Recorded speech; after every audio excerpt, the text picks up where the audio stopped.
வணக்கம் மக்களே. நம்ம லாஸ்ட் வீடியோவில் பார்த்தீங்கன்னா டிஎன்பிசி குரூப் 4 ஒரு சம் பார்த்தோம். சம் ஆஃப் ஆட் நம்பர்னு கேட்டிருந்தாங்க 1 to 55. ஸோ அந்த சம்மை நான் சால்வ் பண்ணியிருந்தேன். நிறைய பேர் கமெண்ட் என்ன கேட்டிருந்தீங்கன்னா சம் ஆஃப் ஈவன் நம்பர்ஸ்க்கு என்ன வரும் எப்படின்னு சொல்லுங்கள், ட்ரிக் சொல்லுங்கன்னு கேட்டாங்க. ஒன்றும் இல்லைங்க, ரொம்ப சிம்பிள் தான். இப்போ பாருங்கள், sum of even numbers between 1 to 55. ஓகேங்களா? இப்படி தான் கேட்பாங்க கொஸ்டின். இந்த மாதிரி கேட்டாங்கன்னா நீங்கள் ஃபஸ்ட்டு பார்க்க வேண்டியது இந்த 1லேருந்து 55க்குள்ளே எத்தனை ஈவன் நம்பர் இருக்குன்னு பார்த்தீங்கன்னா 27. ஓகேங்களா? சப்போஸ் ஆட் நம்பராக இருந்ததுன்னா 28 இருக்கும். ஓகேங்களா? இதுதான் நான் ஃபஸ்ட்டு கண்டுபிடிக்க சொல்லியிருப்பேன் லாஸ்ட் வீடியோலையும் பார்த்தீங்கன்னா. So sum of even numbers 1 to 55க்குள்ளே பார்த்தீங்கன்னா மொத்தம் 27 ஈவன் நம்பர் இருக்கும். இதுதான் n. ஓகேங்களா? சிம்பிள். இது கண்டுபிடிச்சினாலே முடிஞ்சிச்சு. ஓகேங்களா?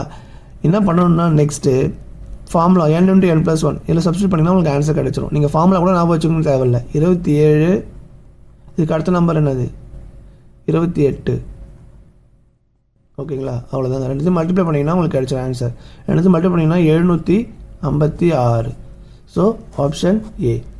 இந்த மாதிரி சம்ஸ் கேட்டாங்கன்னா இப்படி தான் சால்வ் பண்ணணும். ஓகேங்களா? Sum of even numbers between 1 to 55 இல்லை சம் ஆஃப் ஆட் நம்பர்ஸ் இந்த மாதிரி கேட்டாங்கன்னா இந்த மெத்தடில் சால்வ் பண்ணுங்கள். ரொம்ப ஈஸி தான். இந்த வீடியோ உங்களுக்கு பிடிச்சிருந்தா லைக் பண்ணுங்கள், கமெண்ட் பண்ணுங்கள், மறக்காம உங்கள் ஃப்ரெண்ட்ஸ்லாம் ஷேர் பண்ணுங்கள். உங்களுக்கு ஏதாச்சும் டவுட் இருந்தால் கமெண்ட்ஸில் கேளுங்க. நான் அதை நெக்ஸ்ட் வீடியோவில் போஸ்ட் பண்ணுறேன். நன்றி மக்களே.